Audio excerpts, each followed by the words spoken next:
Amazing. Hey, what's up, Michael? Hey, how's it going? Good. Yeah, that's the recording. What's up? We said what's up, but then now we're recording. So, yeah, we're live. We are back with Michael J. Cohen of Arkangel, Wulf Design and Illustration, designing and illustrating some parts of the book Enter the Nostalgitron, which is the new sort of quick start rules plus a full adventure for Stillfleet, which is not only written and edited and all that, but now substantially illustrated and, as of the last week, really wonderfully laid out. So it's really coming together very rapidly. But I know there's a lot of art to do. Hence, we're back looking at some art.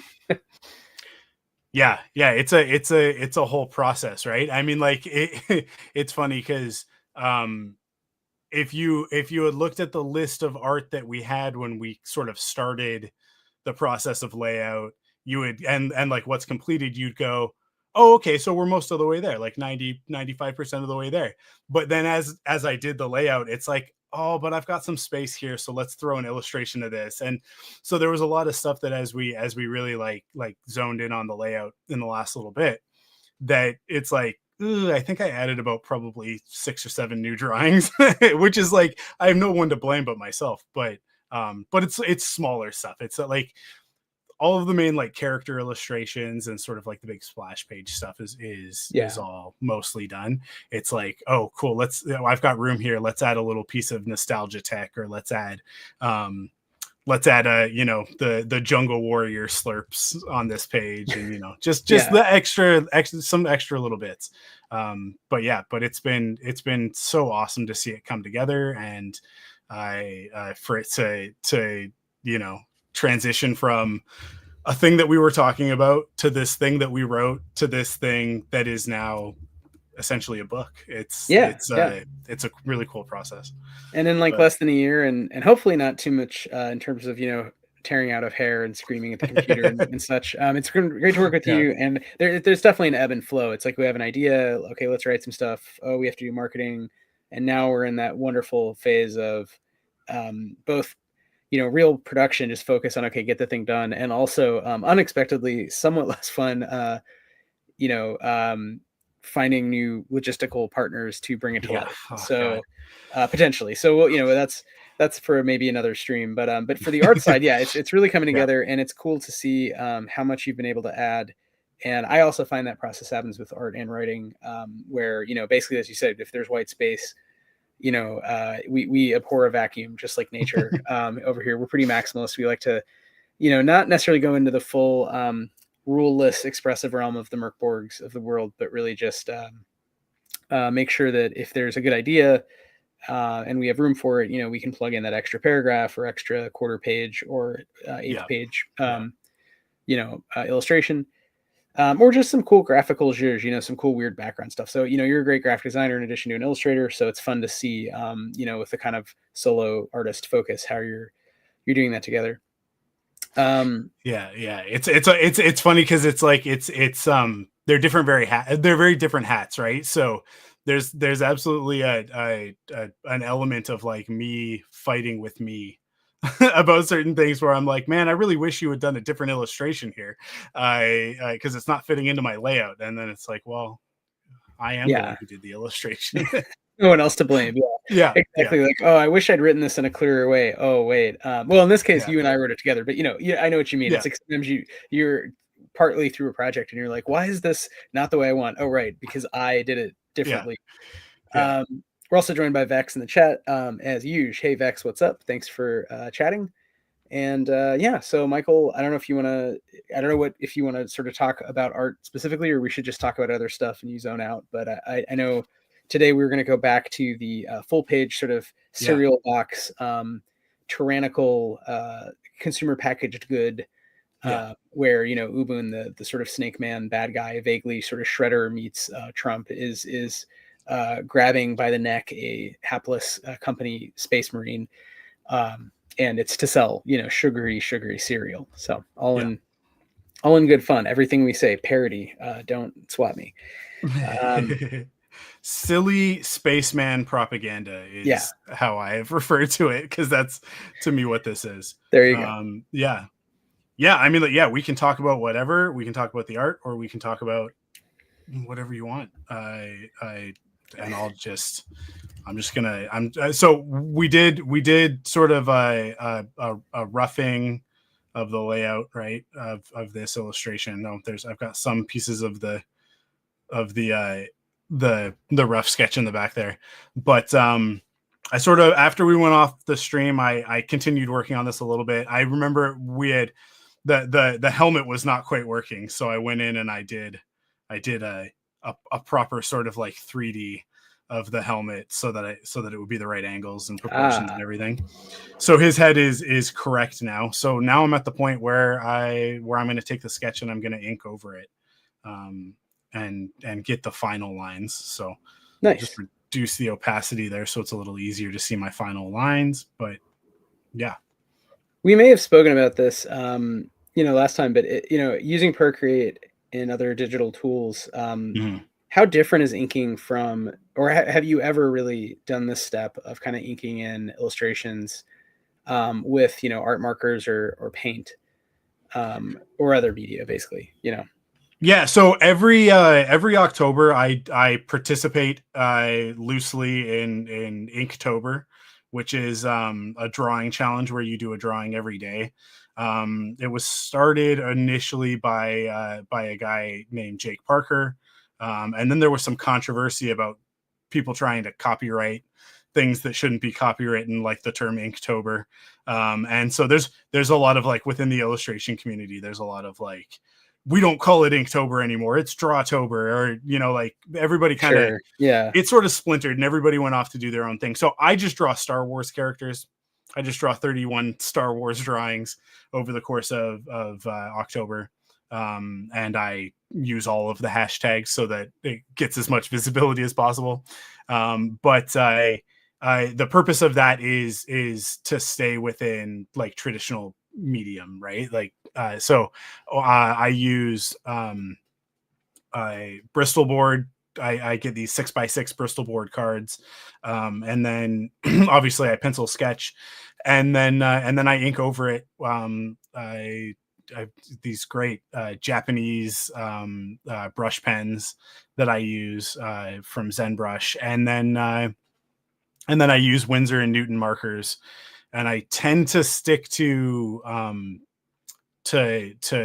just like sort of grayscale with that. But what I'll do is, because it's Star Wars, if there's a lightsaber or a blaster bolt or something that makes sense to be, like a vibrant color, I'll pull that in, and I'll either use a pencil crayon or I'll use other markers or whatever to pull out that pop of color. So kind of that sort of like Frank Miller Sin City, sort of like it's black and white except for this, like the blood is red sort of thing. But yeah, so I do that every year, and the purpose of that is to keep that specific skill set sharp. And it absolutely translates, right? Like I find that it's very easy to see if an artist is somebody who has strictly worked within digital and really doesn't keep those muscles sharp when it comes to, like, working in meat space in real world stuff.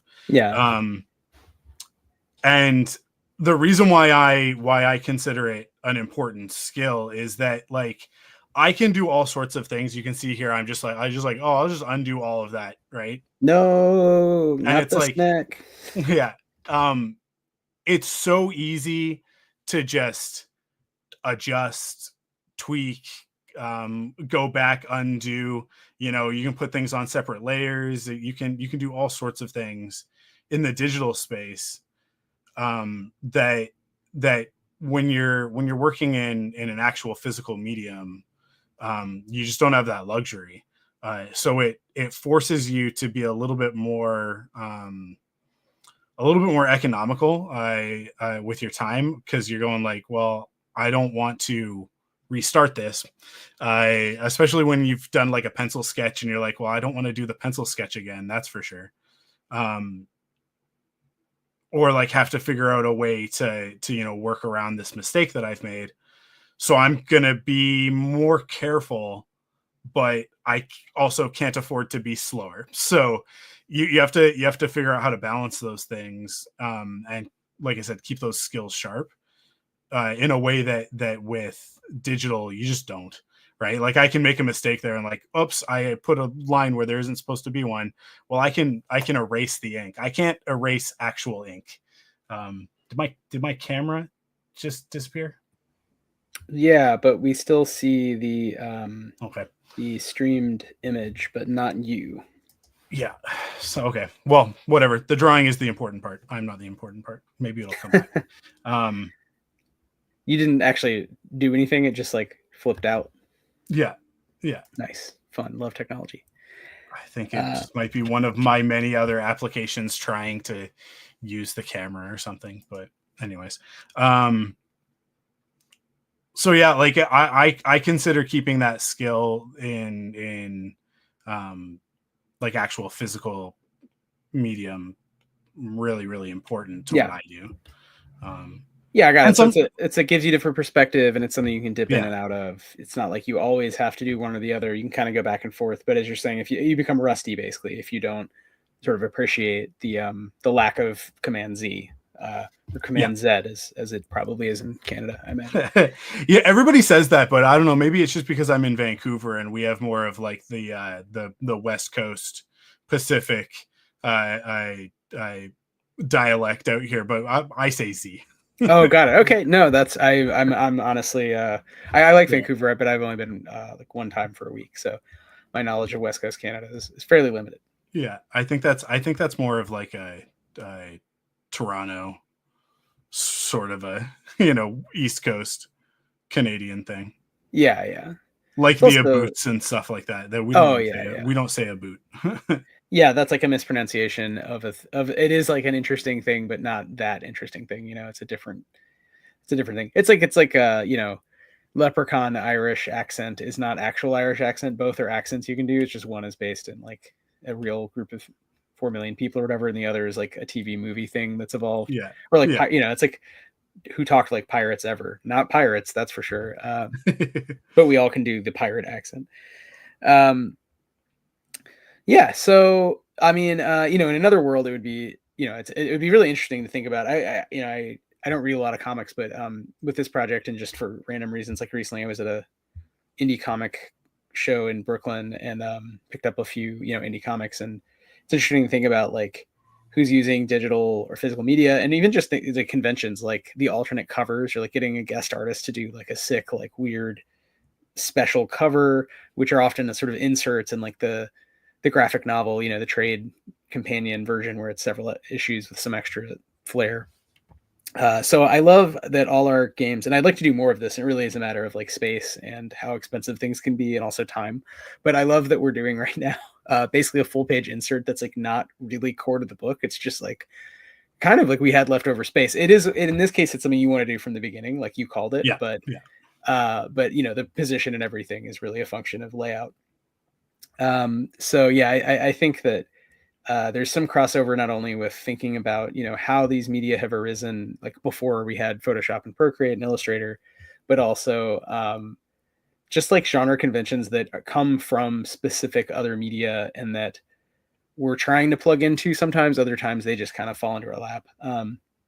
You also see it a lot with like the kind of Borg collage work, the fact that it's not just sort of often like a pastiche of different, fantasy and horror influences in a lot of NSR games that are kind of metal or whatever. But like the expressionistic type, all the sort of poster inspired work is kind of just random influences thrown on the page. It's just fun stuff. We tend to have more of a through line because of the works we publish tend to be more sort of like one artist at a time, having like a specific vision, a specific way they want to draw. But here, we're still bringing in like you said, like it's the cover of a cereal box, but inserted as an ad in a comic book that's actually a rule book. So it's sort of taking these different ways that you could publish, quote unquote, a game.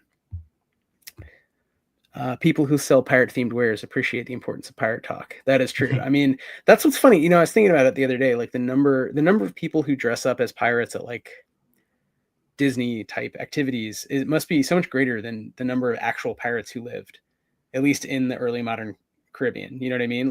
Like yeah. There's plenty of like privateers throughout human history, but just like this specific Pirates of the Caribbean pirates. We're not necessarily that great a number.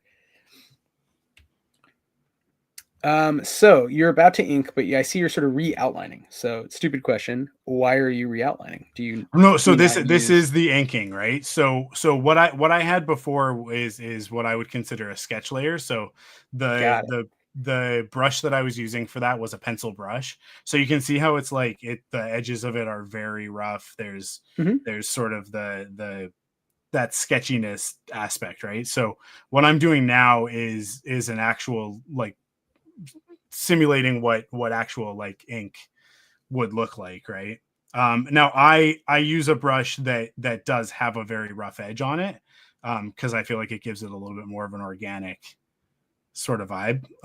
But this is what I would consider like going in with an ink pen, like a brush pen or something like that, over the pencil sketch. So you still do both the. So I would think that's interesting that you don't use the pencil sketch, like, duplicate it and then just change the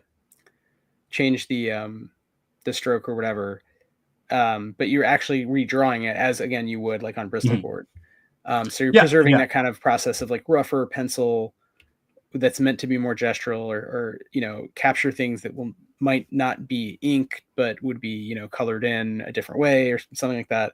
And then the layer on top of that that's like, quote unquote, the actual ink, which right now you can go backward and correct mistakes, but it's still kind of like drawing in ink. You're trying to be as exact as possible at this step, basically. And I'm just, like, I'm going to make different decisions based on the fact that it's now that I'm thinking of this as ink as opposed to a pencil sketch.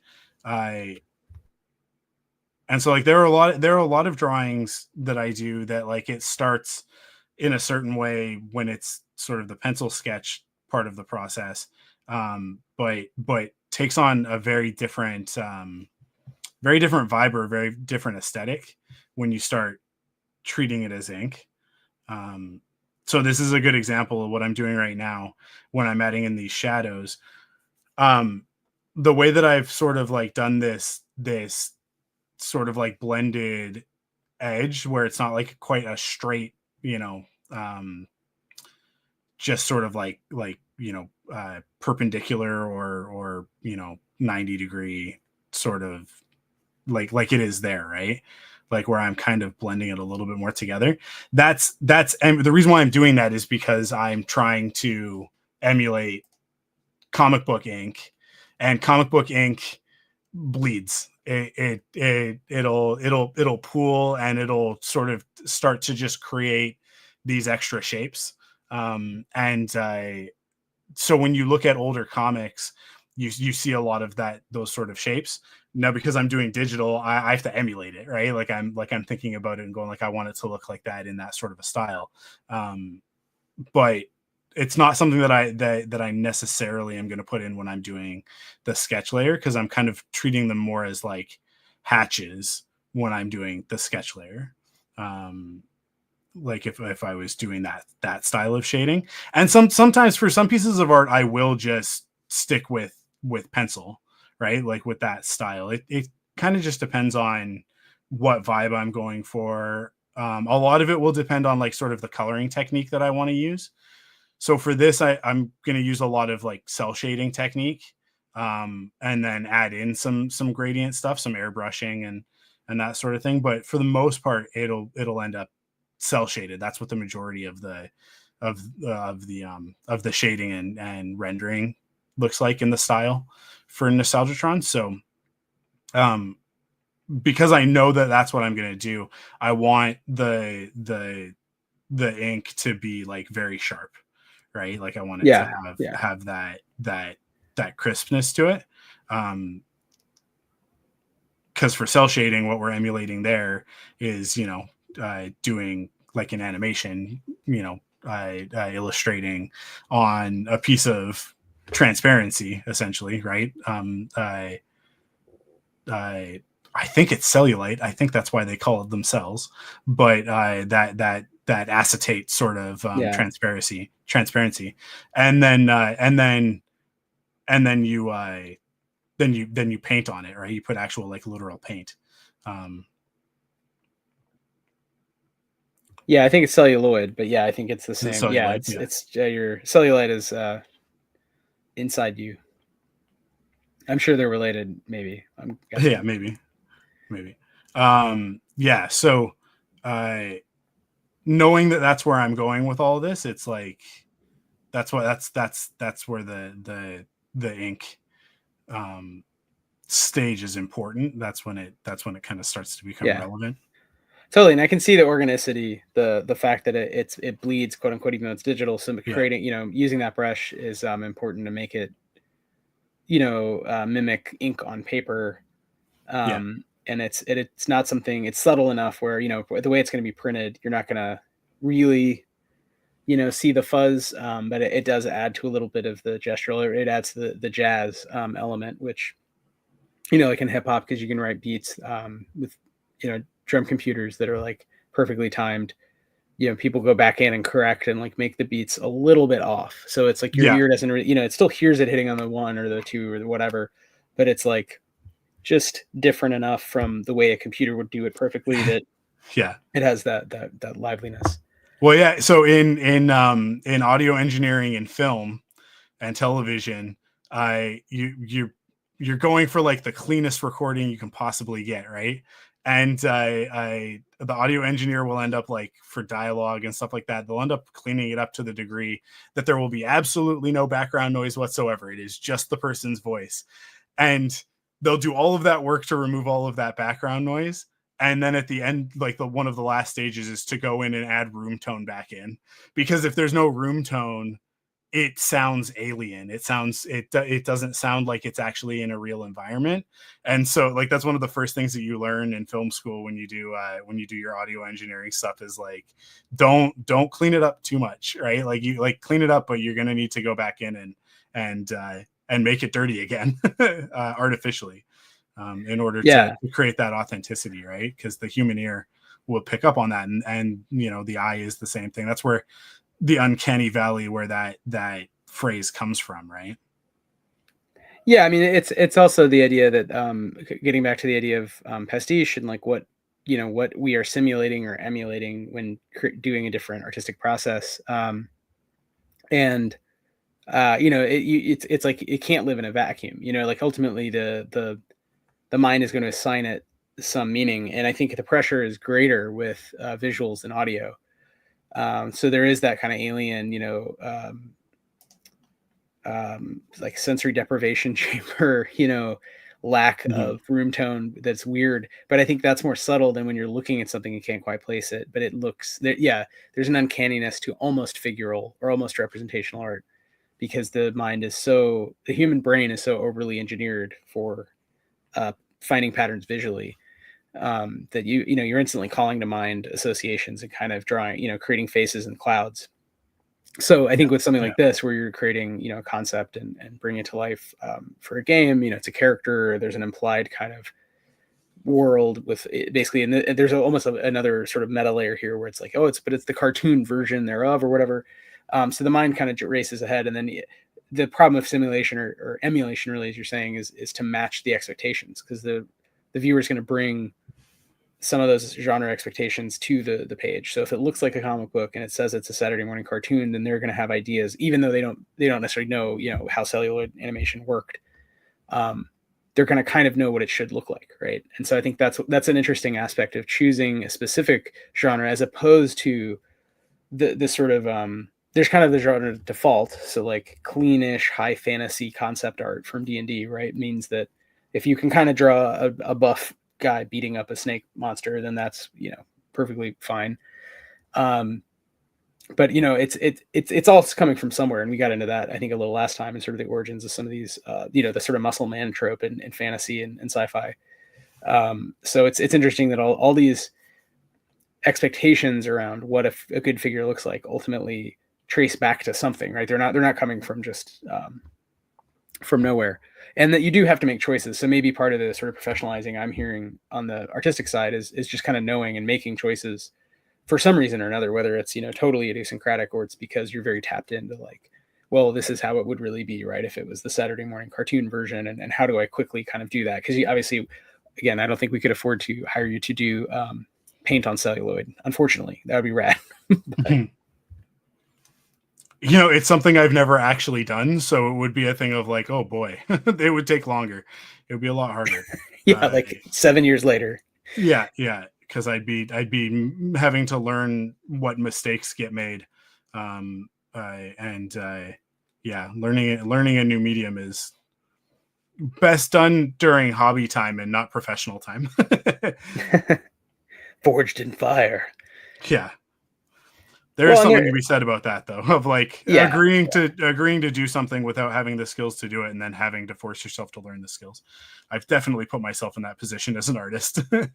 Yeah, same. I've done as a writer. I mean, we've bitten off more than we can chew with Stillfleet a couple times. Nothing as problematic as just the Hulk crawl, which is really fun, but it's just a lot of work to put together a card deck that makes sense as this sort of modular game design tool, and think about how it will or should look, and expectations there, where it's kind of a weird new genre, but there are people putting out, card decks for RPGs that look a certain way. I have a request. So also Taylor, hey Taylor, I don't know if I said this out loud, but Taylor is in the chat. We got Vex. And now we have Gay. And Gay says, can I request a drawing, draw a cat, draw a cat, draw a cat? So this could be maybe a future drawing, but just keeping it in your mind. That we have to have a cat somewhere in Enter the Nostalgiatron now. Well, we do have a character who is a cat, and I'll just add him in here. That's true. That's true. Them, I should say them. Real quick. So we're gonna get another. This is a new layer, just sort of. Yeah. So that I can just turn it off later when when we're done. But. Well, maybe this can be, useful for the ends, right? The inside cover or something. We'll do some sketches.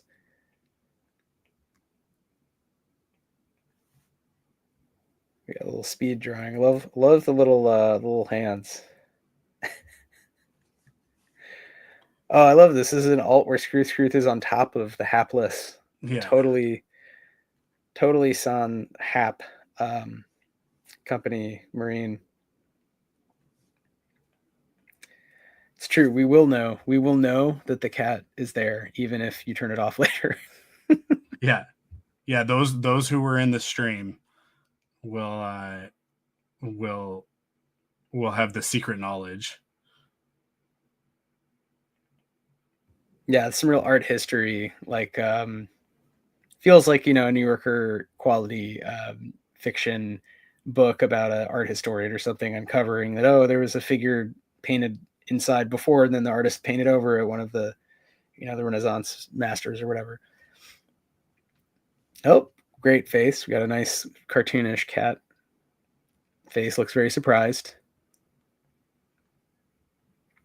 Vex points out there are actually invisible cats all over Stillfleet. I'd agree with that. I find cat hair in everything I touch. So in terms of the making of, they're definitely here. I think all that's doing is slowly giving me adult onset allergies to my own cats, which is not fun, but I don't have Scrooth in front of me, so I apologize if it ends up off model. Well, we say that there's only one confirmed chub cat, but then I do list for those who get the Scrooth Steals the Show bonus sort of episode generator zine. We do list a bunch of his cousins or their cousins who can show up, whose names don't remember without looking up, other than one is named Oof Oof. So this could be Oof Oof or one of the other cousins. True.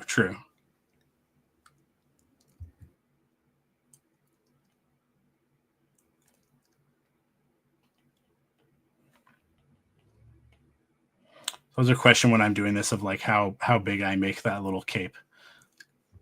Oh, yes, the cape. It's not science fantasy unless someone is wearing a small cape, even though like it doesn't really fit the temperature or anything else. It's just, a little half cape sells you on that kind of Jack Kirby style costume design. And yeah, it is very Garfield. This is, we're going for Garfield and Friends, but doing kind of, parody of American techno power. So that's the vibe. Let's get rid of some of this sketchiness in here. So one question, since you haven't worked on this since last we streamed, but you've done a bunch of other art, which we'll preview for backers, maybe backers and patrons, and then eventually, it'll be, people can see it on the web page for the book, and we'll have to buy the book to get all the art. But how do you switch back and forth? I mean, is this basically, is the technique you're showing us now similar to what you're doing for all of the art in the book, or is this much more like this is a pièce de résistance type of activity, and you normally do it a different way? Yeah, most of what I'm doing is pretty close to the level that I'm putting into this one. I think when this is done, it'll be one of the pieces that I hope really stands out when you're flipping through the book, that you get to the page. It comes right after the explanation of the serial cult, and there's a bunch of character illustrations in there of those characters. And there's a lot of like sort of giving you the idea of what the serial is, and how Ubin is using it to sort of manipulate things in the city. But so it's kind of like I placed it there as like you've just gone through all of this sort of like this world building stuff. Here's a piece of propaganda from the world, right? And because it's going to be on the cereal box, like this illustration will end up photoshopped onto a real world cereal box that is part of your complete breakfast, but the complete breakfast is just going to be a bowl of cereal. And I with all of the sort of advertising spiel that goes alongside it. There will be a great Honey Bunches of Gunch logo up here, right? Like the bowl of cereal will end up down here when I'm all done. So this is getting a little bit extra. Like this is and the style will be a little bit more of like that sort of faux 3D rendered style that you see on a cereal box when you're looking at like Captain Crunch, and the way that he looks, I illustrated. But yeah, it depends on what the purpose of the piece is and where it's going to show up in the book, as to like sort of the technique, right? Right. The play sets are all isometric, which is not something that I usually do. I actually don't usually draw a lot of backgrounds. I do a lot more character stuff. But when I was sort of envisioning those play sets, I wanted to sort of think of them as like these 3D environments, but in like a very like toyish, like toyetic kind of way, right? So so I approached those from like an isometric, like that sort of like perfect sort of 45 degrees up and 45 degrees left and right. And so Procreate has tools in it to basically like add a guide, like it adds an overlay with the isometric, which is almost like it's like hexes overlaid on hexes. It's basically a bunch of little cubes overlaid on top of each other, so that you can look and you always know that you're like in the right, your lines are in the right space. But then you can also make it snap to it. So when I'm doing the sketch for those, I'm literally like snapped to that isometric, like sort of there's like 5 or 6 directions, kind of cardinal directions that you're going to get in order to do that. And so all of my sketch lines initially will be in that sort of very perfect isometric. There are aspects of that are quicker, and then because I don't do it a lot, there are also aspects of it that take me a little while longer, right? But it's just at the end of the day, it's like it's about being right for that that part of the story, right? Like that part of the world building. And then there will be other stuff, like some of the little accompanying illustrations that I haven't really gotten to yet, that I think will probably end up being a little bit more loose. They'll be a little bit less well rendered than like the character illustrations or something like this. So there are degrees of it where I'm like, I know that people are going to spend a significant amount of time looking at the characters when they're making a choice of like which of these 4 player characters do I want to be? When they're looking at Ubun, we want them to understand this guy, right? We want it to really like jump off the page and be something that's translated. So I'm going to put that extra effort into those. But when it comes to like the giant scorpion that you'll see in the Scorching Waste playset, it's a scorpion. It'll be like a quick little illustration that I do. I'll spend, probably a max of 2 hours on it and then move on to the next thing. I really won't like stress about it, right?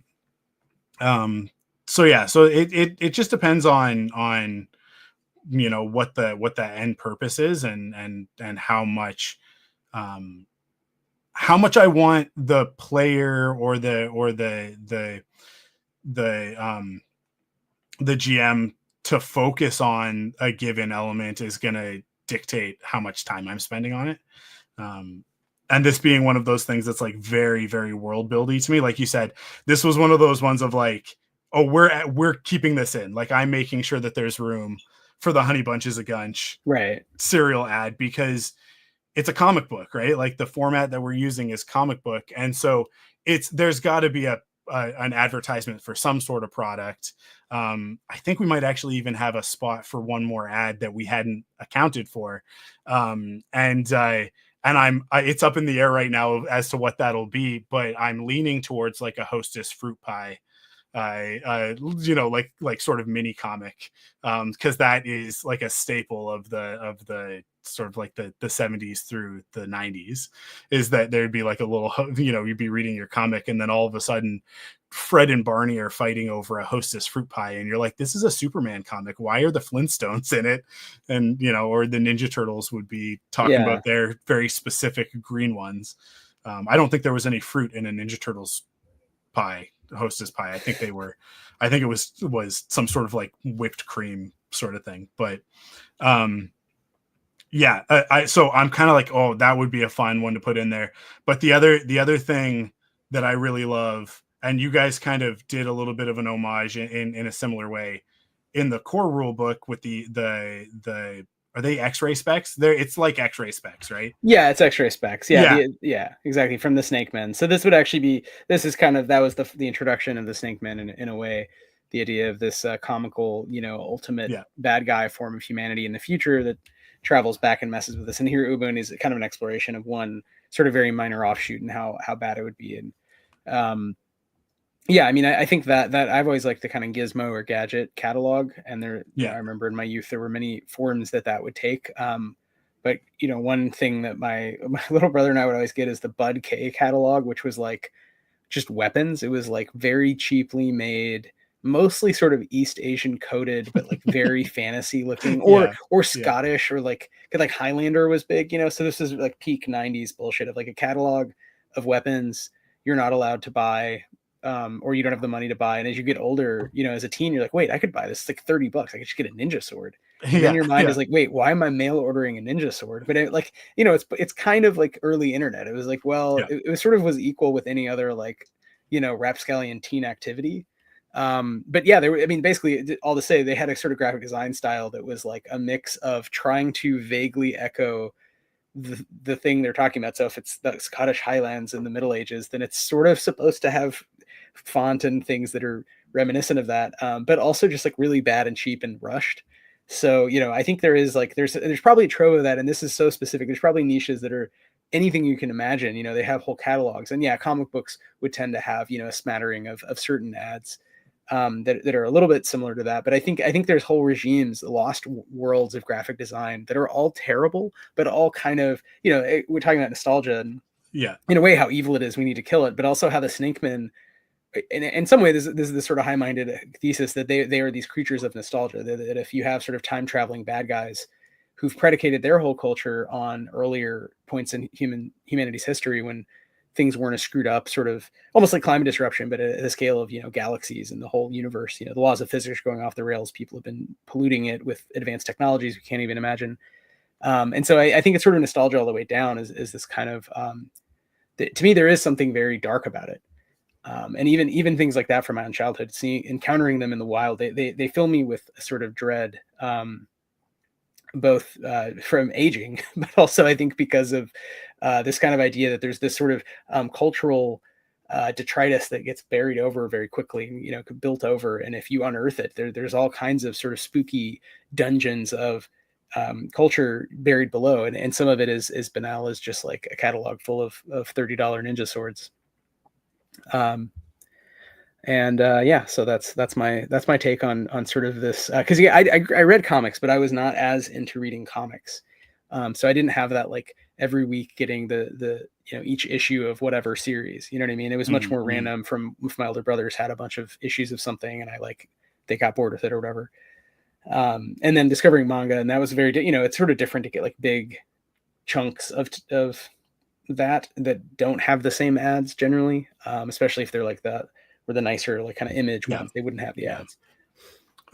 But yeah, so in my comic books, no, I was a Sonic the Hedgehog comic book reader. I was like hardcore into that. That was the first series that I ever collected, and in those early ones, because this is the early '90s we're talking about, you'd have the whatever club it was, where go out and sell a bunch of this stupid junk for us, and then you'll get points, and then you can redeem those points, like mail in those points to get a BMX bike, right? And it's like, but it's an absurd amount. It's like getting tickets at the arcade, right? Like you'll never actually achieve this. This is a pyramid scheme. This is like kids, the Pepsi, right? You could get enough Pepsi bucks to buy a jet.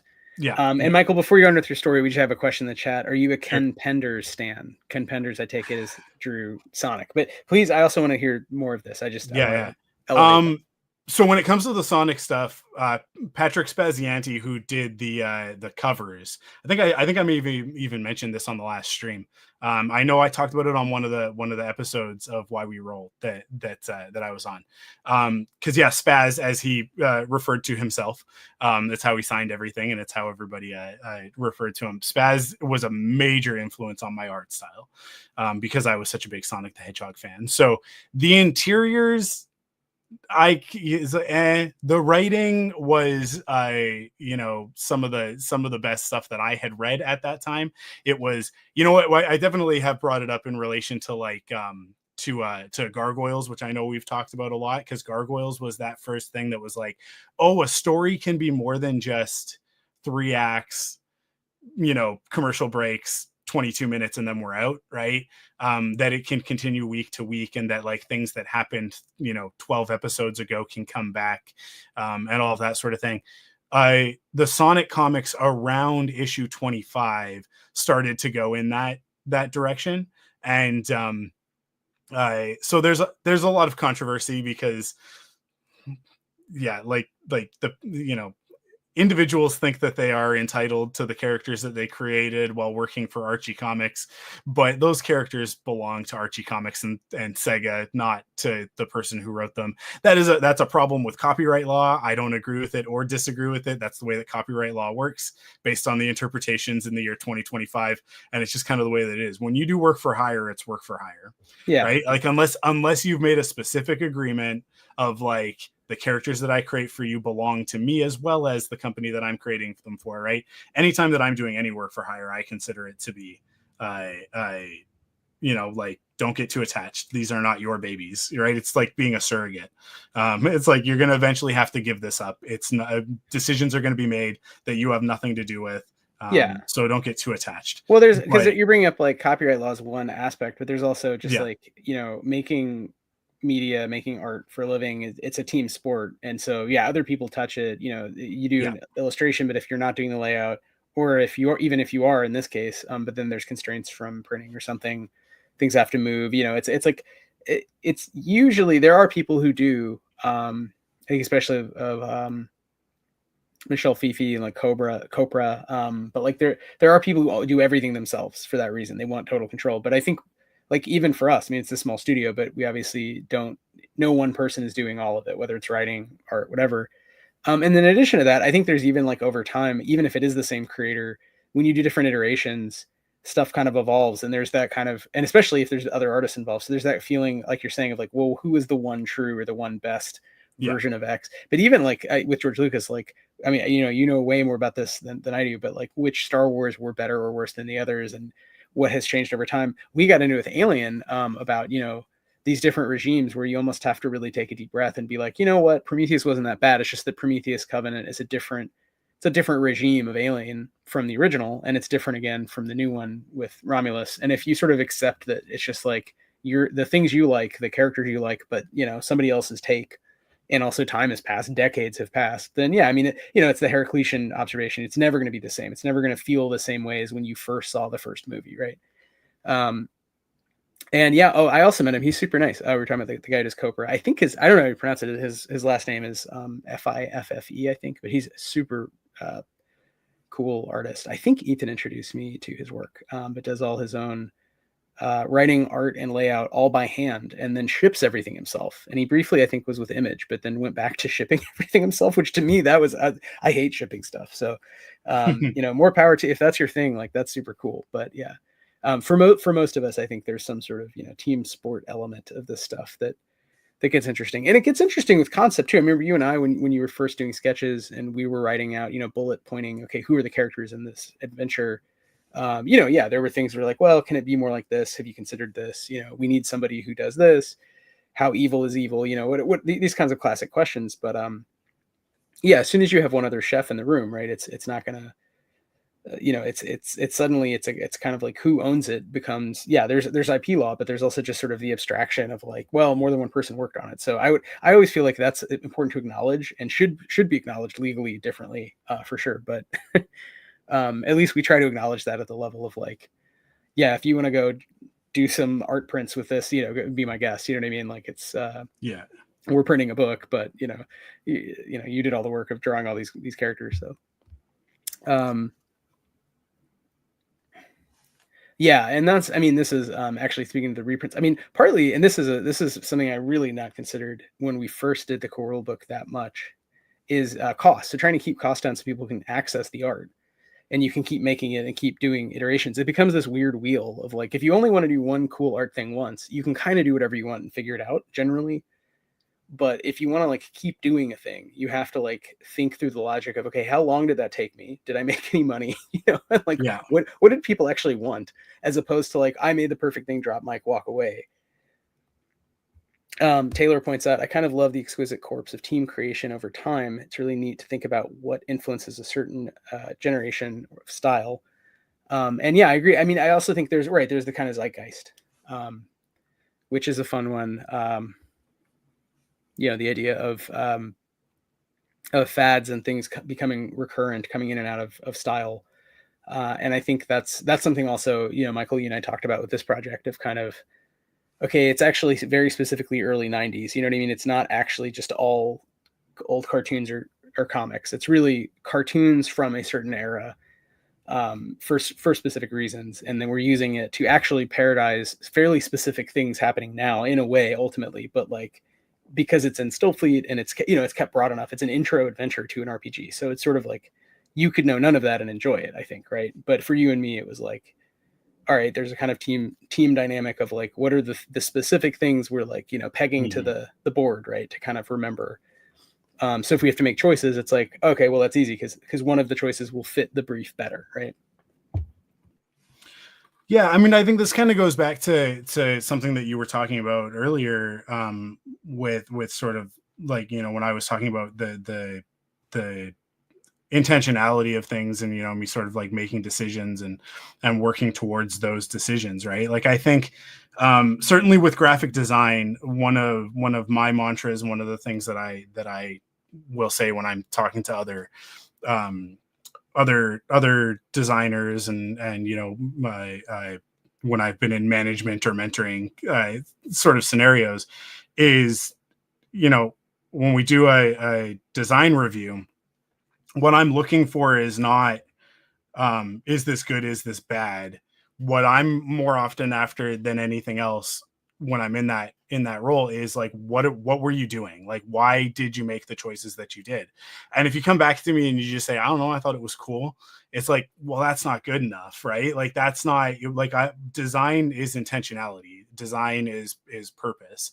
Without that, you know, you're getting into like what I consider to be like that the sort of the false side of like a modern art sort of thing, right? Because the difference between me grabbing a bunch of paint and throwing it at a canvas and Jackson Pollock doing it is that I'm doing it because Jackson Pollock did it, right? Whereas Pollock is doing it because he had something in him that needed to come out, and that's the way that he chose to do it, right? So like there was intentionality there. There was a purpose and a thought process behind it. And sometimes that thought process is based on instinct. And so that's kind of what you then, as an artist, when you're in that zone, you have to start to figure like, how am I articulating that? Right. But this was a thing that I always ruffled against in school, was when we were learning this stuff, and it was like, okay, well, here's this artist and here's what they did. Now you do it. And it would always be like, yeah, but that's what they did. That's not what I do. Like, that's not who I am. I want to make this stuff. This is me, like, right? Like this is a thing that's inside me that I need to get out in order to like feel like a fulfilled human being. Right. But that intentionality of design is like, okay, so what is the thing that's in my brain? What is the thing that's inside me that I want to get out and that I want people to understand? And when you and I start zeroing in on okay, this is 80s 90s Saturday morning cartoon stuff, which was where the concept started, right? It was like, well, what if we did Stillfleet, but like the 80s Saturday morning cartoon version of Stillfleet, right? Because Stillfleet has that 80s vibe to it.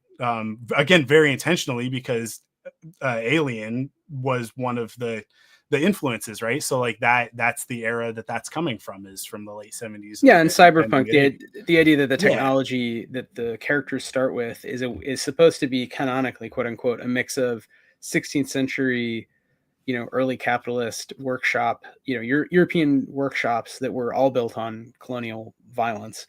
But that sort of ability to blacksmith fine instruments and make watches and stuff mixed all the way up through kind of the development of information technologies up to the 80s, and sort of ends with the Blade Runner future of like, okay, there's futuristic stuff, but like the computers are all small and shitty and have like low contrast screens, and you have to like pedal a bike to keep them on, and there's wires everywhere. But like, computers exist. And so, you know, in your head, you're like, well, that doesn't really make sense. It doesn't hold together. But the point was never to it was never to do hard SF and like in that sense of tracking, you know, a canon world or whatever. It was to sort of set up a play space for interacting with technology and political situations and aliens, you know, in certain ways. And I found that after a bunch of experiment over and over again, it was like, that was actually weirdly very specific, even though it feels like a broad range to me as a historian. It's like hundreds of years, but very specific compared to, you know, D&D or far future sci-fi. And I think, you know, when we actually did something similar, I think, with this, where it was like, all right, we'll transpose it visually into the regime of Ninja Turtles, but it's also kind of all the way back to, I think, you know, again, like Ubu Roy, like the kind of explosion of, you know, Dada and surrealism and stuff, you know, after the fin de siècle, and, you know, basically in the wake of World War I, and kind of looking ahead at fascism and how people reacted to that, and beginning to really grapple with alienation, you know, and how would people, how art changed in the era of mass media and just mass worker alienation from the means of production, from being able to control their own destinies.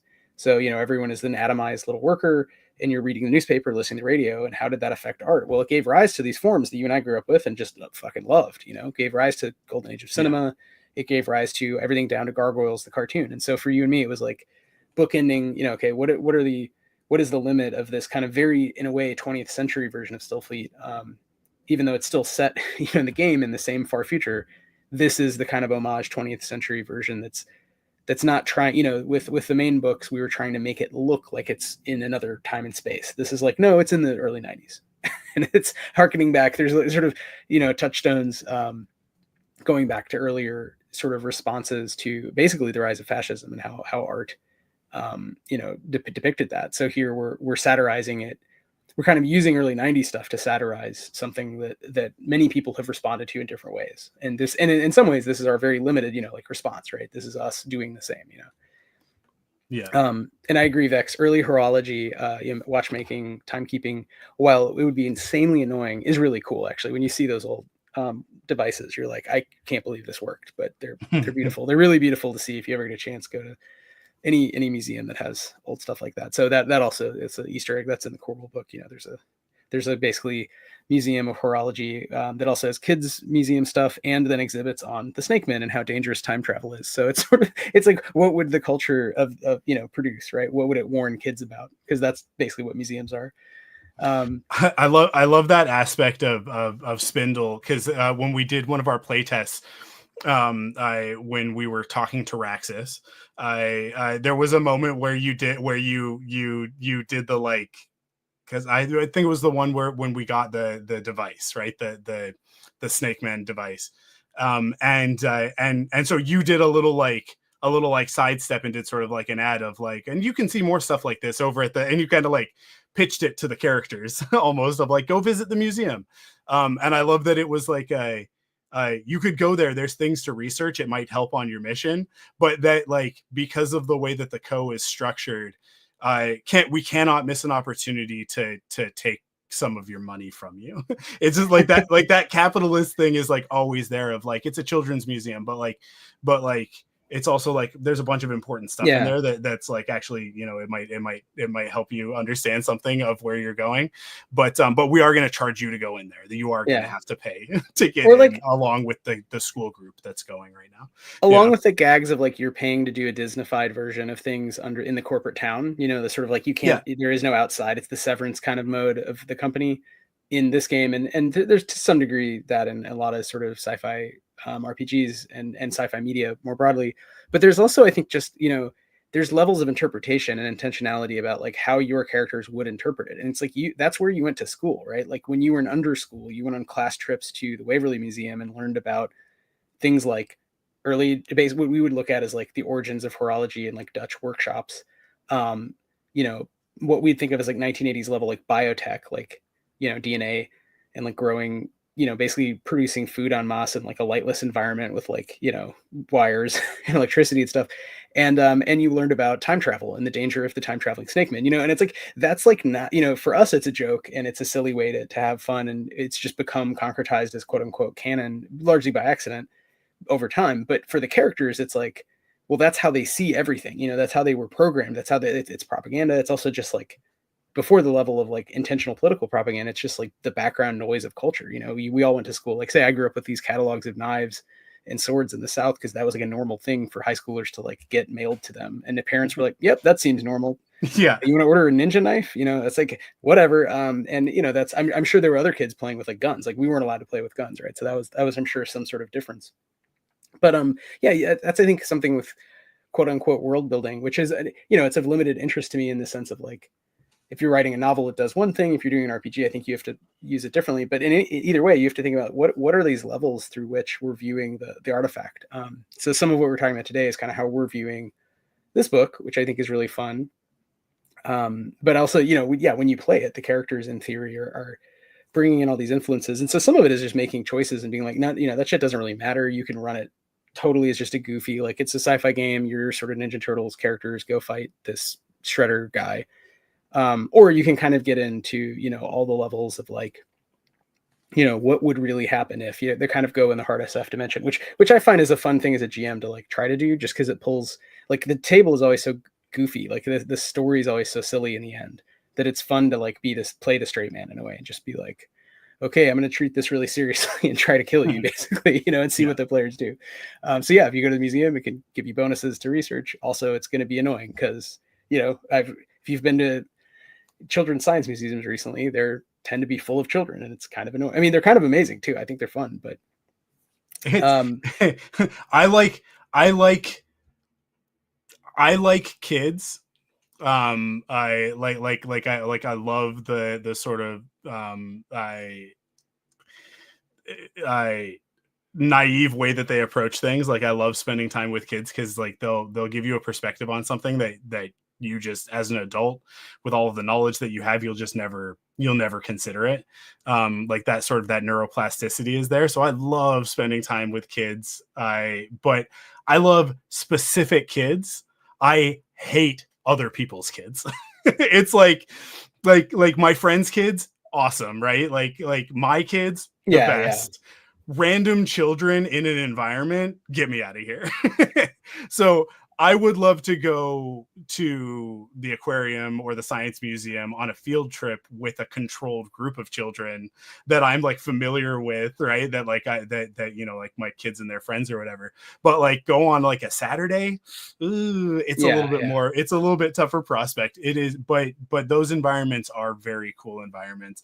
And I think that like there's a I'm a Star Wars fan, as you alluded to earlier when you mentioned George Lucas. I'm a massive Star Wars fan. I don't know if you can tell that looking behind me. It's the shelf is almost entirely covered with Star Wars. And I am a very big proponent of being able to I put yourself into the mind space that you need to be in order to enjoy something like Star Wars.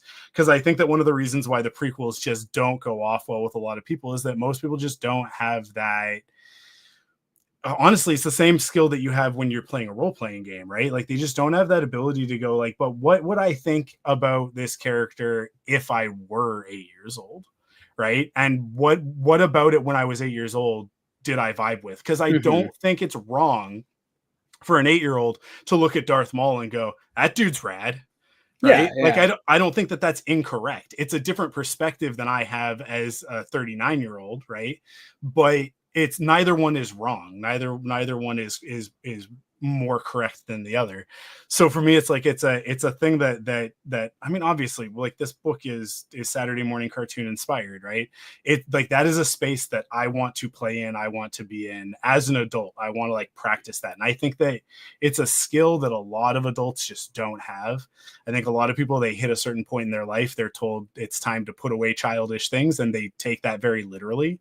And they just never go back to it, right? But you see it a lot with new parents where they get to re-experience things, and then all of a sudden they remember the joy that is associated with that, and it's like, guys, you never had to let go. Like you didn't. You definitely needed to compartmentalize, right? When you're at work, not time. That's not time, right? When you're working the register at McDonald's, you gotta stay focused on the thing that you're doing. It's not time to think about, you know, how cool the Power Rangers are, as I'm drawing this very Power Ranger-esque character. But like to lose it entirely, I think is like it's such a shame. And it's like the way that we've structured education and our society as, you know, like building little factory worker automatons, right? We are attempting to just like bash that out of children and turn them into adults.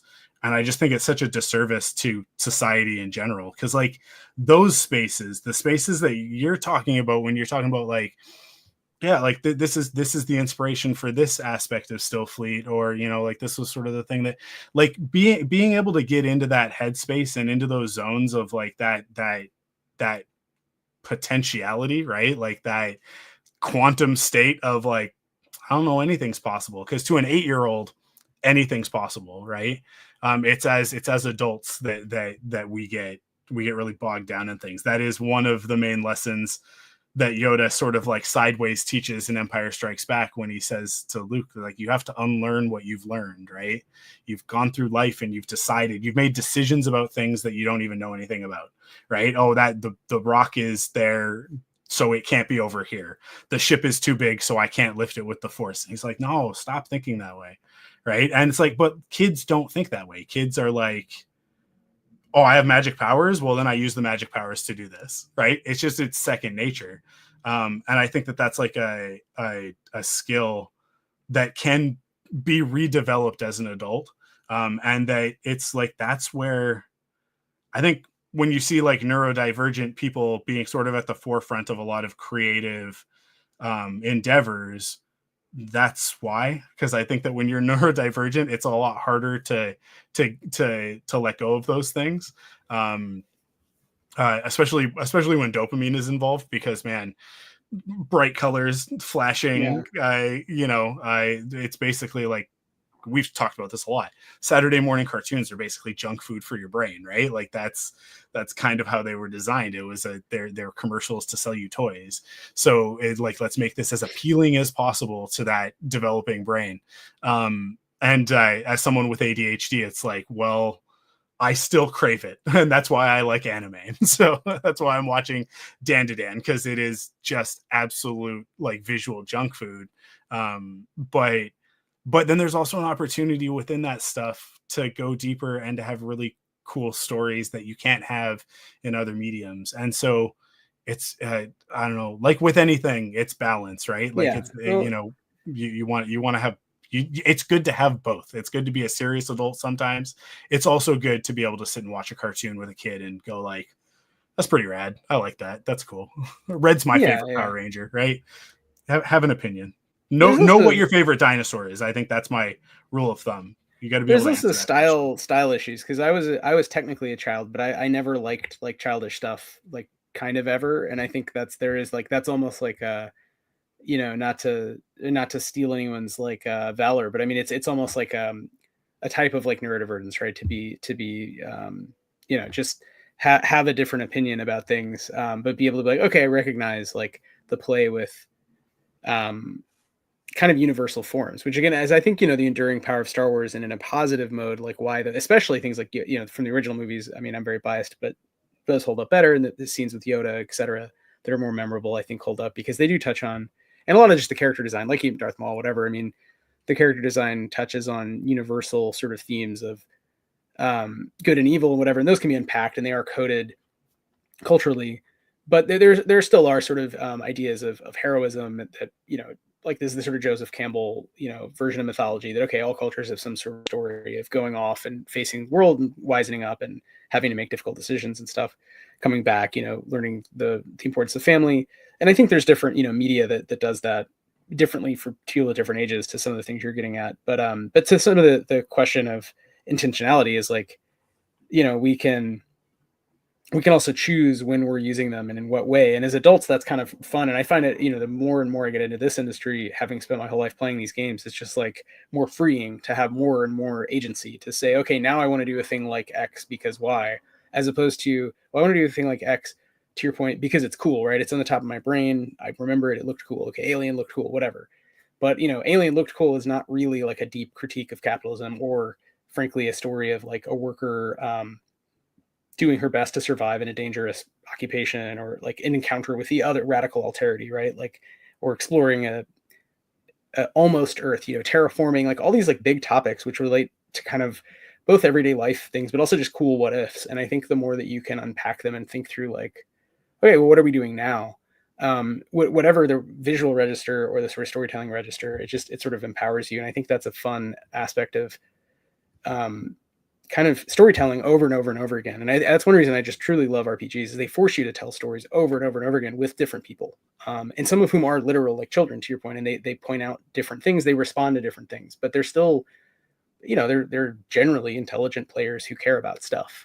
Sometimes you get kids who like can't really, you know, they don't have the fantasia or whatever to sort of like keep up, but they, you know, they mean well, they're fun people, they're just not as into it. But for the most part, they play like adults. It's just that there's certain things that I've actually found it's kind of three, and there's teens also who I think can be the most problematic, can be really fun to play with, but often are playing a social game with each other or with the other players. So they're much more focused on the exogenous, you know. Whereas, you know, if you want to get people into the diegetic, you want people to be their avatars as much as possible in their heads, then that kind of breaks the magic. And then, you know, as you say, adults sometimes have this opposite problem of like, they can imagine, but they get a little, you know, stuck in like what they think they like and what they think it will be like. They're thinking ahead, you know, and that's anxiety, right? Is pre-thinking what it's going to be like, as opposed to letting the story happen to you the way it would if you were a space Picaro dealing with your spoiler, evil space dad, who's actually, you know, space Hitler's space capo. I don't know, you know, whatever the metaphors break down, but yeah, so, you know, and I think some of this again in style, it's funny because I know Vex is a real expert here on anime, and I think that's another one where like there's so much good anime, but to me it's always seemed, even though I grew up with Dragon Ball Z, I've never been able to keep up or like sink into it.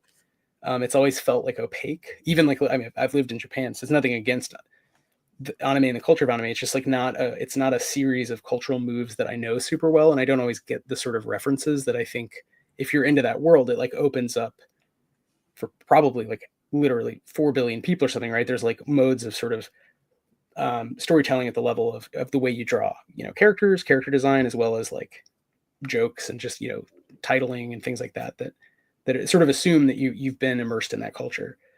And so, I do think some of this, to bring it back to the Nostalgiatron, is just, it is sort of stylistic and artistically specific, but it's not necessarily good or bad. It's sort of a question of what do you do with it? Which, again, now that I'm older, I always, my critique of Star Wars is like, what is the meaning? It feels like a very liberal movie about, it feels like there isn't enough of a pointed, like, okay, I have all these cool archetypes mobilized. Everyone in the world is going to watch these movies. What do I really want to say with them? And it feels like as the movies go on, they kind of fall apart in terms of their story of resisting something, but maybe I'm just old and crotchety and did not understand who's the guy who plays Kylo Ren? Adam Driver. Yeah. I just don't get him. He's a good actor, but I didn't get any of the choices made in the last 3 movies, so I just ignored them. Yeah, I mean, the sequel trilogy is a thing that is like very fraught to talk about, right? Because there are people who are very passionate about what they are, and then there are others that don't have that, and so we're just sort of like looking at it at the surface level, and not resonating with it, right? So I'm a person I love 2 out of 3 of the sequels, and I for me, like, I find a lot of value in them, but the problem is that you have to take them individually. You have to look at The Force Awakens as one movie, and you have to look at The Last Jedi as one movie, and then The Rise of Skywalker is best not looked at all. But like the original trilogy functions as a single unit. The prequel trilogy, whether you love them or hate them, I love them, but whether you love them or hate them, they function as a single unit, right? The Clone Wars as a 7-season television show functions as a single unit to fulfill a specific purpose, right? Whereas like those 3 movies, because of the way that they were made and because of the nature of Hollywood in the late 2010s and the 2020s, is like it's all over the place, right? But that is exactly like, that goes back to the intentionality. George Lucas leaves Lucasfilm, hands it over to the corporation, right? And as much as Kathleen Kennedy is an incredibly like skilled and adept producer, she doesn't have a vision for Star Wars, right? There's nothing like inside her that's like burning to get out, like there was with George, where he was like, he had all of these ideas. And sometimes I think Star Wars suffers because of all of those ideas trying to be in one sort of storytelling model, right? Within the hero's journey and that sort of thing. But it's there, right? So you can like dig in, and you can, if you want to go deep on the hero's journey, you can. If you want to go deep on the political allegory of Vietnam and lay it over the first film, you can do that. It's there because he put it there, because it was part of his thought process in making those. That stuff's not in the sequel trilogy. It just isn't. It's not in. It's in Rogue One to a certain degree because it's a standalone. It's in Solo to a certain degree because it's a standalone. But like certainly like The Mandalorian, it's not there.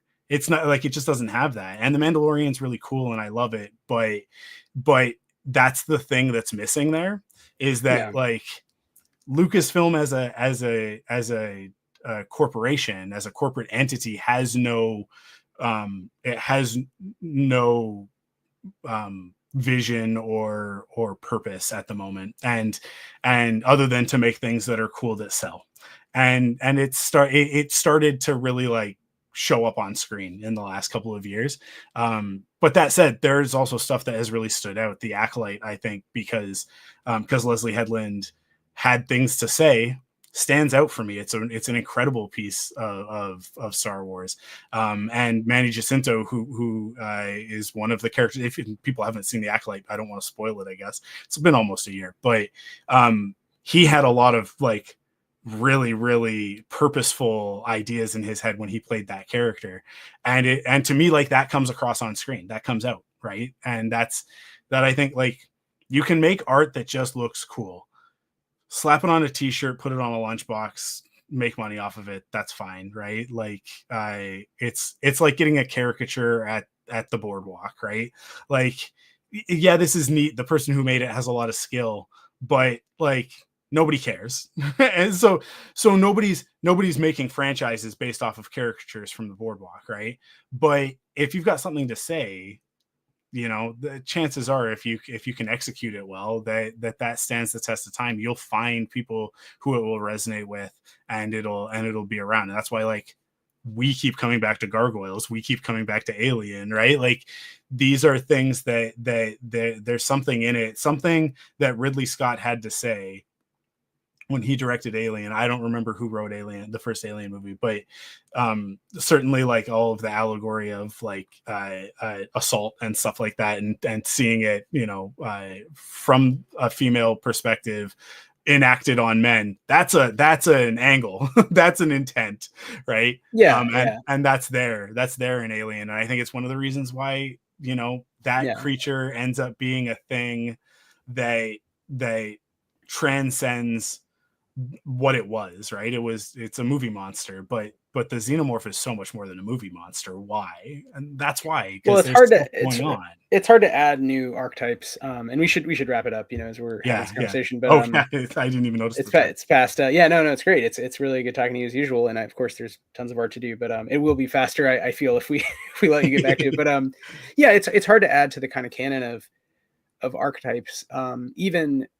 Even if there are no truly new ideas or whatever, but it's hard to add, like, medium level,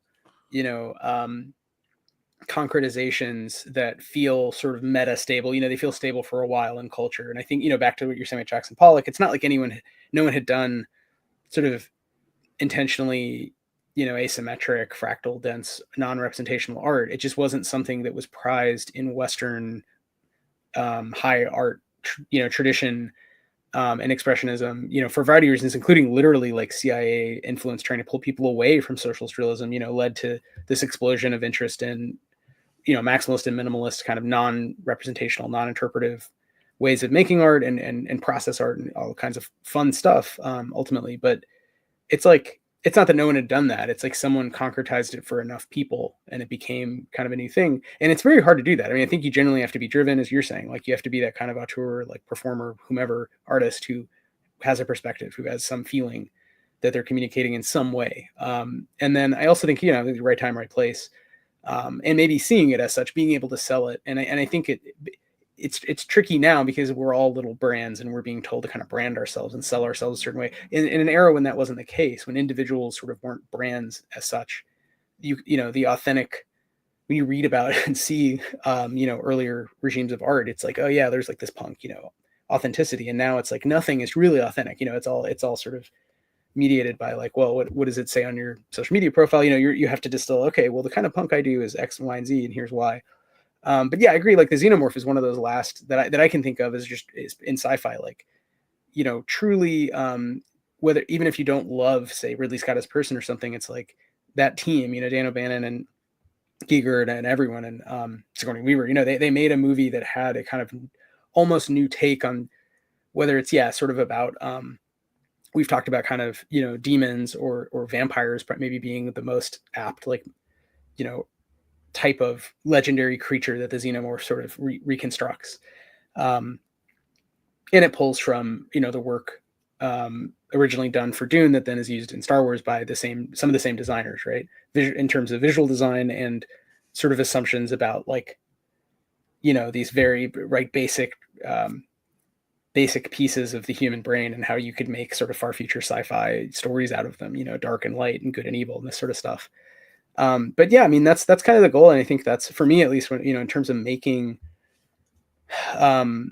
making sci-fi, it's like, you're always kind of trying, I think, to come up with a new take on something that's truly so new that it becomes its own thing, if that makes sense. Even if it's never going to be truly root level, foundationally new to humanity, because there's always stories about gods and chariots in the sky and stuff. There are like new takes, and there's new moments where the stuff takes off. And I think for me, like, biopunk, like, when I became really professional, it was around biotech and the idea of, like, wait a second, there's all kinds of things for which biology is way more sort of efficient, but that means, okay, we're going to be growing our technology and it's alive, and that's going to be goopy and weird. And, like, what does it mean? Like, what if we all can engineer life? What will happen to, like, kinship and, like, pet ownership? It's like stuff like that. And that felt very new, and it felt like it was pulling on some of the stuff from Alien, but it was kind of a 2000s moment that sort of required enough people to know enough about, frankly, biotech, and just have, I don't know, drawn enough goopy weird shit that it took off. So I feel like a lot of these influences, it's like as you and me approach one specific Stillfleet book, it's like, okay, what's the new thing here? Okay, well, we're just doubling down on Saturday morning cartoons, but ultimately it gives rise, hopefully, to something a little bit new. So it's not one-to-one with the early 90s, because that would be kind of boring, right? It always has to be different. It's weird. It's the sort of difference thing. It has to be the same as, but different from the thing that people expect. And from a marketing perspective, you have to be able to be like, it's a Saturday morning cartoon, it's approachable, but also like it has to be different enough and interesting enough that they're going to be like, this is fucking weird. There's this weird like cereal milk cult. What's that about? So it sort of makes sense, and it's sort of different. And I think it's fun to see it come to life. In this case, pretty literally, you're with godlike skill instantiating life into these mortal souls who are mostly pretty screwed. Poor Oof Oof and this nameless future soldier. All right. Any final questions? Oh yeah, Death of a Unicorn. I really want to go see that next movie. I got to see Sinners first, I guess. Sinners, Death of a Unicorn, and the Encampments. That's probably actually the first movie we go see. But yeah, movies are back, baby. They're still good movies. And yeah, perfectly fresh take on Android Milk Blood. I agree. Speaking of Alien, 3D printing a dog. Yes, Total Recall. I don't remember. Great question. Yeah, I feel like, Michael, we'll just have to do, I feel like these have become little nice, like fireside, like cinema chats, in some ways, or like culture art chats, as much as they're about how do you draw figures. But yeah, if you want to do another of these, let me know, Michael. And if people want to see Michael draw and have questions, let us know. And feel free to ask us questions in the Discord or social media or whatever in between. And we'll maybe we'll be able to put that together. Don't want to speak for Michael, but I think it'd be fun. Oh, we'll figure it out. Yeah, for sure. And in the meantime, yeah. So any last questions? And Michael, any last thoughts, things you want to get the last word on, just things you want to tell us about, updates as you've been drawing this whole time, as we've been yakking. Yeah. I will say to anybody who's watching this, either presently or in the future, that I just launched a Substack. So if any of the weird things that I'm saying about movies and Star Wars are of interest to you, I'm gonna do more of that sort of thing on that Substack. So, because I just like social media to me is like, it's done, it's finished. Like when I look at the numbers on my Instagram posts, and it's like, oh, I haven't done anything differently. Why are these performing so poorly? And it's because I'm not giving Zuckerberg any money. So Substack is one of the platforms right now that feels like it's a genuine place where you can intentionally connect. We've used that word a lot today, but it's you subscribe, and then when I post something, you get an email about it. I feel like it doesn't get much more direct and intentional than that in 2025. So it's Arkangel Wulf, Arkangel with a K, Wulf with a U, .substack.com. And you can find me over there, and you can it'll be mostly free stuff, but I intend on using it as my way of sort of staying in touch with people and letting them know what projects I'm working on and what's coming and all of that sort of thing, in a way that I can reliably reach them. It'll go to their email inbox. What they do with it from there is up to them, but at least they took the one action with intent, and that to me says that you care. So yeah, that's my new thing right now. But also, like, I'll be sort of doing like a monthly roundup on that of like all of the stuff that I do, because I also do podcasts and whatever. So that'll be like the best way to make sure that you're not missing out on any of that stuff. Like Perfect 10, the podcast that you were on where we talked about Alien. So yeah, people should go do that, please. You can subscribe for money, and you'll get like high res versions of illustrations and sneak peeks and behind the scenes stuff. But that's not why I'm doing it. It's if I get a couple of bucks from it, that's nice. I'll be able to, go for lunch. But the intent is just to have like a platform like what Facebook and Instagram and Twitter used to be, 10 years ago. But something that's a little bit more in control, less algorithm based, let's say. So yeah, so people can go do that. But that's it. That's the last Excellent. Thing that I've got to say. Well, with that, I think we're going to close it out. So thank you, everyone. Thanks, Jeff, Vex, and Taylor for tuning in. And thanks for questions. And again, please feel free to, and Gay, of course, for making you draw a cat, future cat. And yeah, always, we love questions. And if people like the live drawing, we're going to do more of that with all the artists and all the games, but especially, of course, as we are trying to rapidly get into the Nostalgiatron, at least as a PDF into backers' hands, we're going to, do more work on it. So, Michael, just let me know, and we'll keep scheduling these. Have a great night, everyone, and I'm gonna click end the stream. Thanks, Michael. Thanks.